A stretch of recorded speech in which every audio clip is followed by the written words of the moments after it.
Thursday night was one of those nights when the house is so quiet that it feels like a thick blanket. Derek, my husband, flew out to Chicago that morning for a 3-day conference. We said goodbye in the driveway at 6 a.m., with his travel bag over one shoulder and a travel mug in his hand.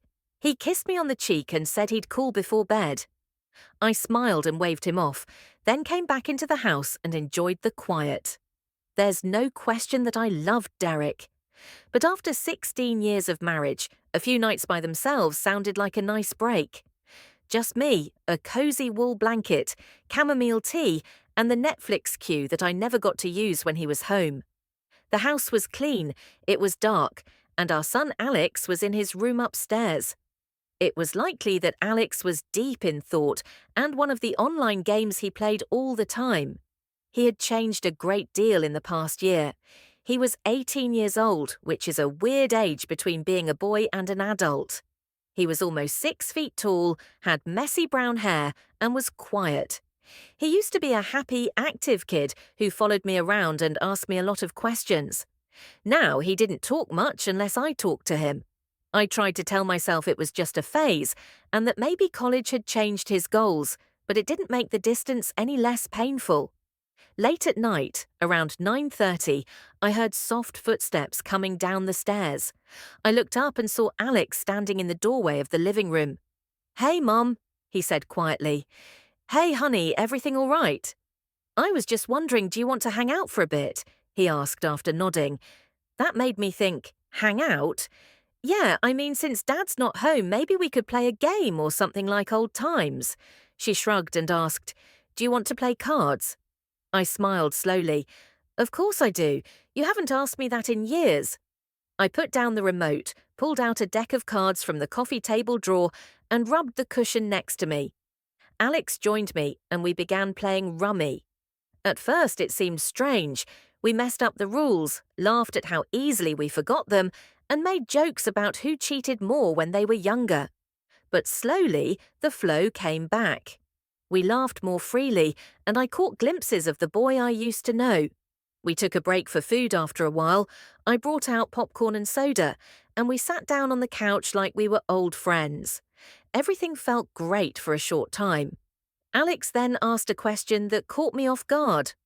"Mum, do you ever feel like you're stuck?" I looked at him confused. "Stuck, like you're in a play and everything is going as it should, but it's not really what you want." I stopped speaking because I didn't know how to answer that important question. He looked down at the popcorn bowl and said, "I've been thinking about you and your dad." "Great," I said as I reached for my phone to turn on the flashlight. "Alex, I'll check the fuse box," he said. "I'll go with you." I quickly said that I didn't like the thought of being by myself in the dark. The narrow stairs creaked under our feet as we went down to the basement. Down there it was cooler, and there was a faint smell of dust and old paint. Alex squished up next to the fuse box and looked at the switches. He said there was nothing tripped. It might just be the neighborhood. I turned around to go back up. That's when I saw something strange. Alex asked, "Why is the back window open?" I replied, "I don't know, I didn't open it." We both walked over to the window, which didn't look like it was just open. It looked like it had been forced. I felt a chill run down my spine and whispered, "I think someone tried to break in." Alex grabbed his jaw and said, "Stay here." "No," I told him, grabbing his arm. "Let's call the police." Alex, though, shook his head. "I'll quickly check the backyard to see if anyone is still there." He got a flashlight and went up the stairs. I went after him, my heart racing. We broke into the house and peered out the back door, but there was no one there or any sound. The only sound we could hear was the hum of emergency lights down the block. I looked at Alex and said, "This may sound weird, but I'm kind of glad this happened." They both looked into the darkness. I opened my eyes, happy because it gave us a reason to talk and get back together. I felt tight in the chest. I hadn't realized how much I missed him. I said in a soft voice, "I've missed you too." In the living room, we shut the windows and locked the doors. We also lit some lights. We sat in the soft flicker of candles and thought since the power still hadn't come back on. I needed to tell you something, but I didn't want to while Dad was around, Alex said after a while. I said, okay, what is it? I don't want to go to business school. I know that's what you and Dad wanted, but I want to do something else. I want to go into creative writing, maybe even screenwriting. I was shocked and asked Alex, why didn't you just tell us? He said, Dad wouldn't understand. He thinks it's a waste. I sighed when I thought about how writing was just a hobby. Your dad only wants what's best for you. He worries about your safety and well-being. I know, but I can't keep acting like I've been applying to different schools without telling you. I got into one of them. He took out his phone and showed me an email. It was from a well-known film school on the West Coast.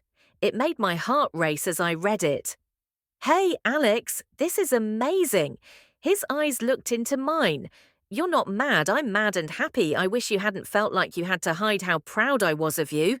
Laughed, a real happy smile that lit up his whole face. Thanks, Mum, that means everything. Just then, the power came back on, filling the room with light. The time made us both laugh. Alex grabbed my hand as I stood up to blow out the candles. I also wanted to say thank you for everything. You've always been there for me, even when I pretended I didn't care. Tears came to my eyes. I'll always be here, Alex, no matter what. We talked about college, life and the future for hours that night. When I finally went to bed, I felt something soft and warm change inside me. My son had grown up, but he hadn't grown away. I knew he'd be okay no matter what road he chose. When Derek got home 2 days later, I told him everything. He wasn't happy at first, but he eventually got over it. It wasn't what we had planned for our son, but it was his plan, and that was what mattered. Life can be unpredictable, like when the power goes out, you have to work late, or you have to play cards late at night. But sometimes those are the times that bring you closer than you've been in years. Everything changed that night, and I'll never forget what my son did when my husband wasn't around.